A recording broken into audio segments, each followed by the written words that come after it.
ভাবি থকা আৰ্ট এটা কৰিবলৈ গৈ আছোঁ এয়া ৰেজিন আৰ্টৰ মেটেৰিয়েলছবোৰ হয় আপোনালোক দেখি চাগে গম পাইছেই হেল্ল' এভৰিৱান মই তুলিকা আপোনালোক সকলোকে পুনৰবাৰ স্বাগতম জনাইছোঁ মোৰ নতুন এটি ভিডিঅ'লৈ আজিৰ ভিডিঅ'টো আগতকৈ অলপ বেলেগ হ'ব কাৰণ এইটো ৰেজিন আৰ্ট কৰিবলৈ গৈ আছোঁ যিটো মোৰ অলপো নলেজ নাই ৰেজিন আৰ্টৰ ওপৰত মই বাছ ভিডিঅ' দেখিছোঁ আৰু ফটোবোৰ দেখিছোঁ তো বহুত দিনৰে পৰা মই ভাবি আছিলোঁ যে কৰিম বুলি কিন্তু কেনেকৈ কৰিম কি কৰিম আহক চাওঁ শেষলৈকে ভিডিঅ'বোৰ চাই থাকিব এয়া মই অনলাইনত অৰ্ডাৰ দি থৈ দিছিলোঁ বহুত আগৰে পৰা আনি থৈ দিয়া আছিল কিন্তু মই কৰা নাছিলোঁ ৰখি আছিলোঁ তথাপিতো আজি ভাবিলোঁ ইয়াকে ষ্টাৰ্ট কৰোঁ কেনেকুৱা কি হয় আপোনালোককো দেখুৱাম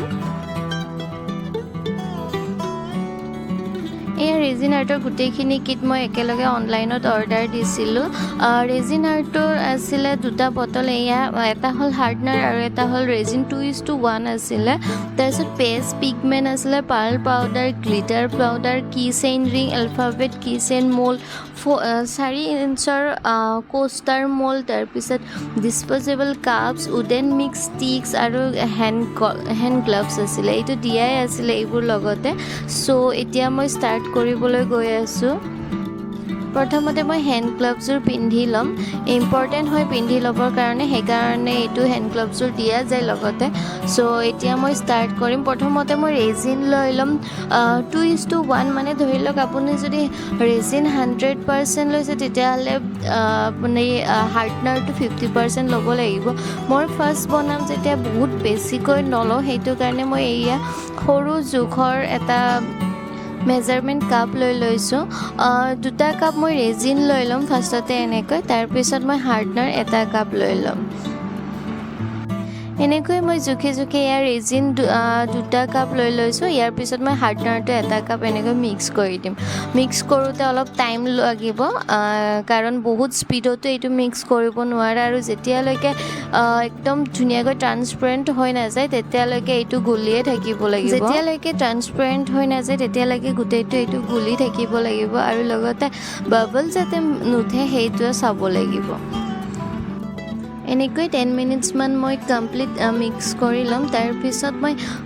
দুটা কাপত আৰু বেলেগ কৰি ল'ম এই ৰেজিনটো ৰেজিন আৰ্ট মই কেতিয়াও কৰা নাছিলোঁ মই আগতেও কৈছোঁ আৰু লাইভ মই দেখাও নাই বনোৱা যিবোৰ দেখিছোঁ সকলোবোৰ ভিডিঅ'তে দেখিছোঁ এনেকৈ ইনষ্টাগ্ৰাম বা ইউটিউবত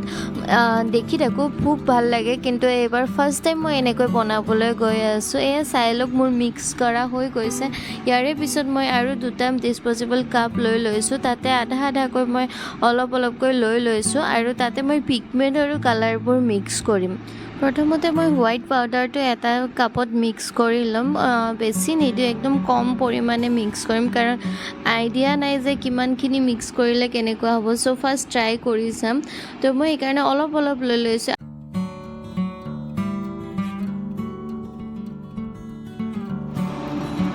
এয়া ৰেড কালাৰটো মিক্স কৰিছোঁ অলপ ৰেড কালাৰটো মানে বেছি হোৱা যেন লাগিছে চ' মই ৰেজিন আৰু অলপ মিক্স কৰি দিম এনেকৈ মই ৰেজিনৰ লগত ৰেড পিগমেণ্টটো মিক্স কৰি ল'ম গোটেইখিনি মিক্স হওঁতে অলপ টাইম লাগে পিগমেণ্টটো তাৰপিছত মই হোৱাইট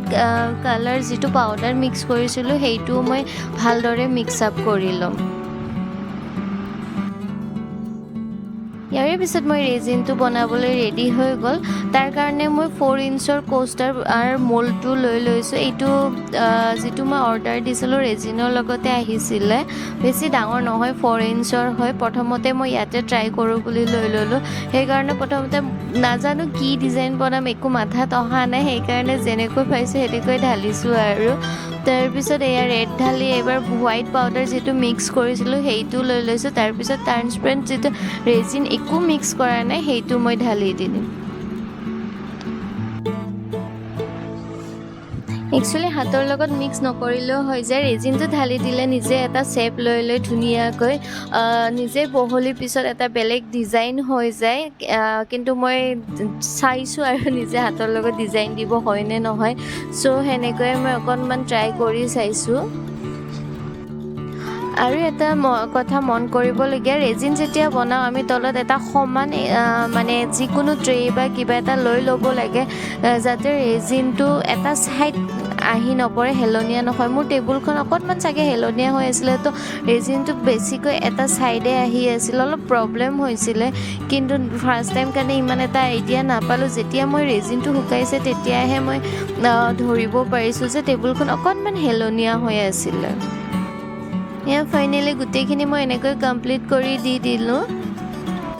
MDF বৰ্ডখন সমান হ'বৰ কাৰণে মই এনেকৈ কলম এটা তলত দি থৈ দিছোঁ আৰু তাৰপিছত মোৰ তাত অলপমান মানে শুকোৱা ৰ'জ আছিলে তো সেই ৰ'জৰে পাত অকণমান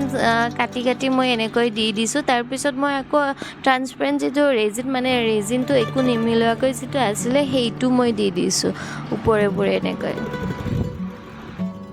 ৰেজিন আৰ্টত আমি বহুত ধুনীয়া বস্তু ব্যৱহাৰ কৰিব পাৰোঁ ড্ৰাই ফ্লাৱাৰ হ'লে আৰু বেছি ধুনীয়া লাগে মোৰ তাত বেছি নাছিলে সেইকাৰণে অকণমান এনে এটা এখিলা পাত ছিঙি দি দিছোঁ আৰু ভাবিছোঁ যদি মানে অকণমান আছে আৰু কিন্তু যদি মই আৰু বেলেগ এটা ডিজাইন বনাম বুলি মোৰ মাইণ্ডত আহি আছে এইটো যদি মই ছাকচেছফুল হৈ যাওঁ তেতিয়াহ'লে মই নেক্সট আৰু এটা নতুন ভিডিঅ' লৈ আহিম সেইটোত অলপ বেলেগ কৰিবলৈ চেষ্টা কৰিম চ' আজি এইটোৱে আছে অকণমান মোৰ তাত ৰেজিন ৰৈ গৈছিলে সেইকাৰণে এলফাবেট মল্ড যিটো পাইছিলোঁ মই সেইটোতো দুটামান এলফাবেটত মই এনেকৈ ৰেজিনবোৰ দি কমপ্লিট কৰি শেষ কৰি থৈ দিম এনেকৈ মই 3টামান এলফাবেট কমপ্লিট কৰি ল'ম যাতে ৰেজিনটো শেষ হৈ যায় এনে ৱেষ্ট নাযায় কাৰণ ৰেজিনৰ যিহেতু বহুত বেছি দাম আৰু লগতে মোৰ প্ৰেক্টিছো হৈ যাব আৰু যদি মই এইটোত ছাকচেছফুল হ'ব পাৰোঁ তেতিয়াহ'লে নিশ্চয় মই আৰু এটা ইণ্টাৰেষ্টিং ভিডিঅ' লৈ আহিম ৰেজিনৰ ওপৰত কাৰণ মোৰো নতুন বস্তু বনাব বহুত আছে তেনেকৈ আৰু বহুতে মোক সুধিও থাকে যে মই ৰেজিন আৰ্ট কৰোঁ নেকি চ' ময়ো নিজে প্ৰথমতে প্ৰেক্টিছ কৰি চাওঁ সেইটো কাৰণে এইটো ট্ৰাই কৰিছোঁ এইখিনি বনোৱা হোৱাৰ কমপ্লিট হোৱাৰ পিছতে মই 24 ঘণ্টাৰ কাৰণে এটা ছেফ জেগাত থৈ দিম যাতে ধূলিটো ডাইৰেক্টলি আহি নপৰে অকণমান কৰ্নাৰ জেগাত থৈ দিম কাৰণ নুশুকোৱাৰ আগত যদি ধূলি পৰে তেতিয়াহ'লে এই ধূলিটো ৰিমুভ কৰাৰ কাৰণে হয়তো বহুত বেছি প্ৰব্লেম হৈ যাব সেইটো কাৰণে মই অকণমান ছেফ জেগা থৈ দিম এয়া ফাইনেলি কমপ্লিট হৈ গ'ল মই আপোনালোকক 24 আৱাৰ্ছৰ পিছত দেখুৱাই আছোঁ এইটো চ' এয়া চাওক ৰিমুভ কৰিছোঁ ধুনীয়াকৈ শুকুৱাই গৈছে অকণমান হয়তো ডিজাইনটো নাজানো কেনেকুৱা হৈছে আপোনালোকে কমেণ্ট কৰি জনাব তথাপিতো মই যে ফাৰ্ষ্ট টাইম বনোৱা হিচাপত হয়তো মই ছাকচেছফুল হৈ গৈছোঁ এয়া ধুনীয়াকৈ ওলাই গৈছে মল্ডৰ পৰা গোটেইখিনি চাওক ধুনীয়াকৈ ওলাইছে একো প্ৰব্লেম পোৱা নাই ধুনীয়াকৈ শুকাইছেও আৰু বহুত ধুনীয়া চাইনিং হৈ আছিলে এয়া মোৰ ৰেজিন আৰ্ট বনোৱাৰ ফাৰ্ষ্ট ট্ৰাই আছিলে আপোনালোকৰ কেনেকুৱা লাগিছে কমেণ্ট কৰিতো জনাবই লগতে লাইক আৰু শ্বেয়াৰ কৰি দিব আৰু যিসকলে নতুনকৈ চাই আছে প্লিজ ছাবস্ক্ৰাইব দিব তো আজিলৈ আহিছোঁ বাই